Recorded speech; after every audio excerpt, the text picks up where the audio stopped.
give me your name, please? Joy Dale. Joy, what do you do? I dance at the Carousel. When you say dance, what kind of dance? What do you mean? Well, we prefer exotic dancing. You're an exotic dancer at the Carousel, owned and operated by Jack Ruby. That's right. How long have you been working for Jack Ruby? Approximately 3 months. Are you a Dallas girl? Yes, I am. What do you think of Jack? I think he's a very swell person. Did you start dancing? Did you start your career at the Carousel Club under the tutelage of Jack Ruby? No, I didn't. Started somewhere else and then moved here? Yes, I did. You say Jack is a wonderful person. What do you mean he's a wonderful person? I know him as a friend and as a boss also, and I've known many people that he has given a helping hand that needed it, and it's... As an example?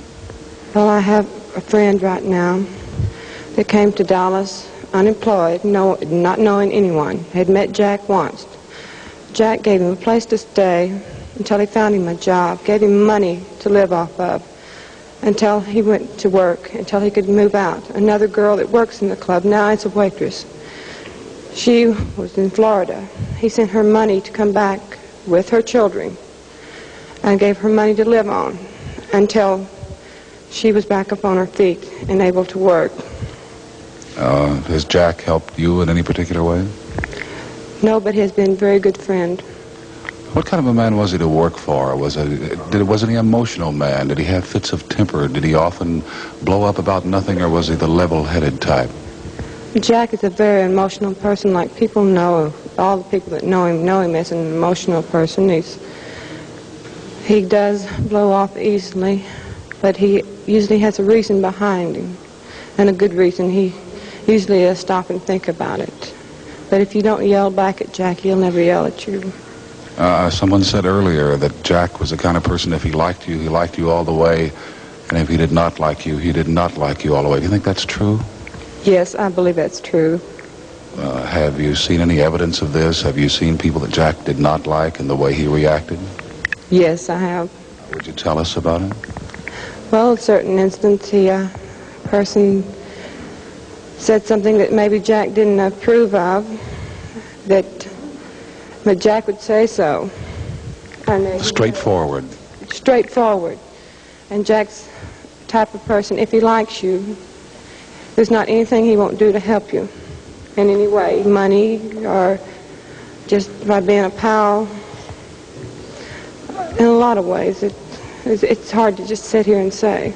You like Jack Ruby? Yes, I like Jack Ruby. It was said earlier, I believe, that one of the performers there at the Carousel recognized Oswald in the audience. Is this possible? I'd say this is very hard to do because of the lighting in the club is very dim. And when you're on the stage, which I am 7 nights a week, that the light is right in your eyes. Myself, I wear glasses. I can't see very far without them. And so I say this, you can't see beyond this, the people sitting right around the first of the stage, even with perfect eyesight. Then I take it that you're saying that it is a possibility, but it's an improbability that you could recognize anyone in the audience. He would have to be sitting right on the runway to recognize him. By runway, you mean? The edge of the stage. The edge of the stage. Did you ever see Mr. Oswald at any time in the Carousel? No. You have never heard of Mr. Oswald before? No, I have not.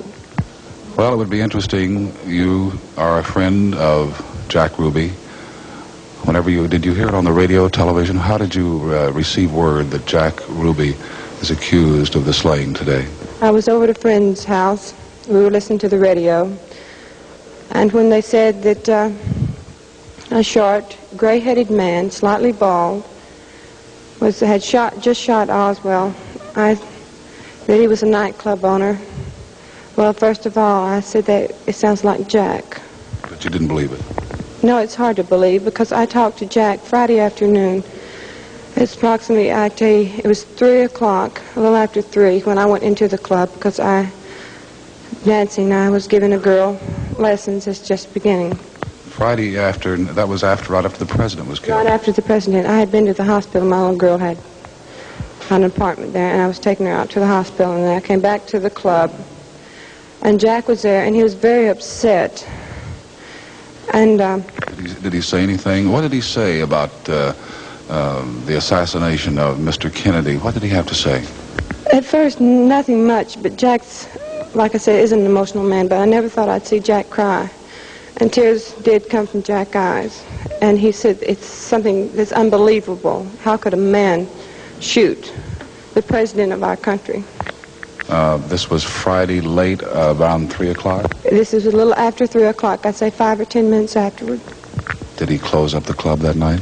Yes, he did. He said the club won't be open. I think under the circumstance that I should close the club tonight and tomorrow night. I don't know how long.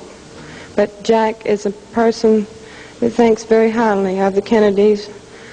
And I myself said Friday, I said, can you, being a mother, I said, can you possibly think how this woman feels? She just lost her son, and now she's lost her husband. And Jack said he should be killed, that's all. Is that why he said to you that he should be killed? And it wasn't maybe the exact words, but it was very similar.